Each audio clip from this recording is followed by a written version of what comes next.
মহিলারা নামাজে সালাম ফিরাবার পর একটি দোয়া 7 বার পড়লে আল্লাহ পাক সংসারের সমস্ত অভাব অনটন দূর করে দিবে এবং স্বামীর কাছে আর বারবার চাওয়া লাগবে না। আল্লাহ পাক এত বেশি রিজিক দান করবে যে আপনার স্বামী আপনার সমস্ত জরুরত পূরণ করতে সে সক্ষম হয়ে যাবে ইনশাআল্লাহ। স্বামীকে আমাদের স্ত্রীরা অনেক সময় বিরক্ত করে যে এইটা এনে দাও না, ওইটা এনে দাও না। স্বামীর সামর্থ্য নাই, তাও স্বামীর কাছে বারবার চিল্লাচিল্লি করে। তা আমি বলি যে এত সময় নষ্ট না করে মহিলারা যদি 5 ওয়াক্ত নামাজের সালাম ফিরানোর পরে 7 বার যদি দোয়াটা পড়তে পারে, ইনশাআল্লাহ গোটা পরিবারের সমস্ত অভাব অনটন দূর করে দিয়ে আল্লাহ পাক রিজিকের মধ্যে ভরপুর করে দিবে ইনশাআল্লাহ। আমাদের মহিলারা একটুখানি নামাজ প্রিয়, কোরআন তেলাওয়াত করতে ভালোবাসে, এরা নামাজ পড়তে ভালোবাসে, এরা রোজা রাখতে ভালোবাসে। এই জন্য মহিলাদেরকে আমলটি দিচ্ছি, অবশ্যই আমাদের মা বোনেরাই আমলটা করবেন। কারণ আমাদের মা বোনেরাই যদি ভালো হয় তাহলে সংসারটা সুখের হয়, আর যদি বউটা খারাপ হয় তাহলে গোটা সংসারের মধ্যে অশান্তি লেগে থাকে। এই জন্য প্রথম নাম্বার হচ্ছে অবশ্যই পবিত্রতা অর্জন থাকতে হবে। পবিত্রতা অর্জন করা ছাড়াই আমলটা আপনারা করতে পারবেন না। পবিত্রতা অর্জন করে তারপরে যখন আপনি নামাজ পড়বেন, নামাজ পড়ার পরে ওই সময় আপনাকে পবিত্র থাকতে হবে। যখন আপনি দোয়াটা পড়বেন, সেই দোয়াটা হচ্ছে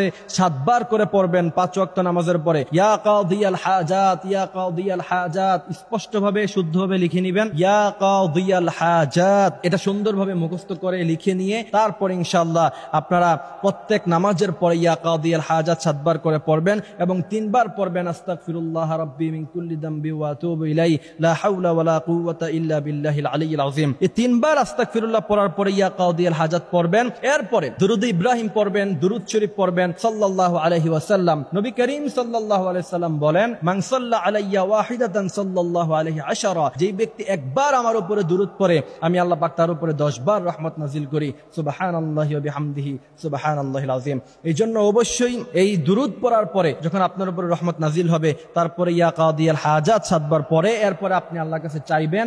আর দোয়ার মধ্যে পড়বেন রব্বানা যালামনা আনফুসানা ওয়া ইল্লাম তাগফির লানা ওয়া তারহামনা লানাকুনান্না মিনাল খাসিরিন, রব্বানা আতিনা ফিদ দুনিয়া হাসানা ওয়া ফিল আখিরাতি হাসানা ওয়া কিনা আযাবান নার। এই দোয়াগুলি পড়ে ইনশাআল্লাহ এরপরে যখন আপনি আল্লাহর কাছে চাইবেন, আল্লাহ বলছেন ইন্না রাব্বাকা ইয়াবসুতুর রিজকা লিমান ইয়াশা ওয়া ইয়াকদির, অসংখ্য রিজিক আছে আমার কাছে, তোমার কত চাই আমি আল্লাহ তোমাকে সব দিয়ে ভরপুর করে দিব। সুবহানাল্লাহি ওয়া বিহামদিহি সুবহানাল্লাহিল আযীম। আল্লাহ পাক আমাদেরকে আমলগুলি করার তৌফিক দান করুক, আমিন।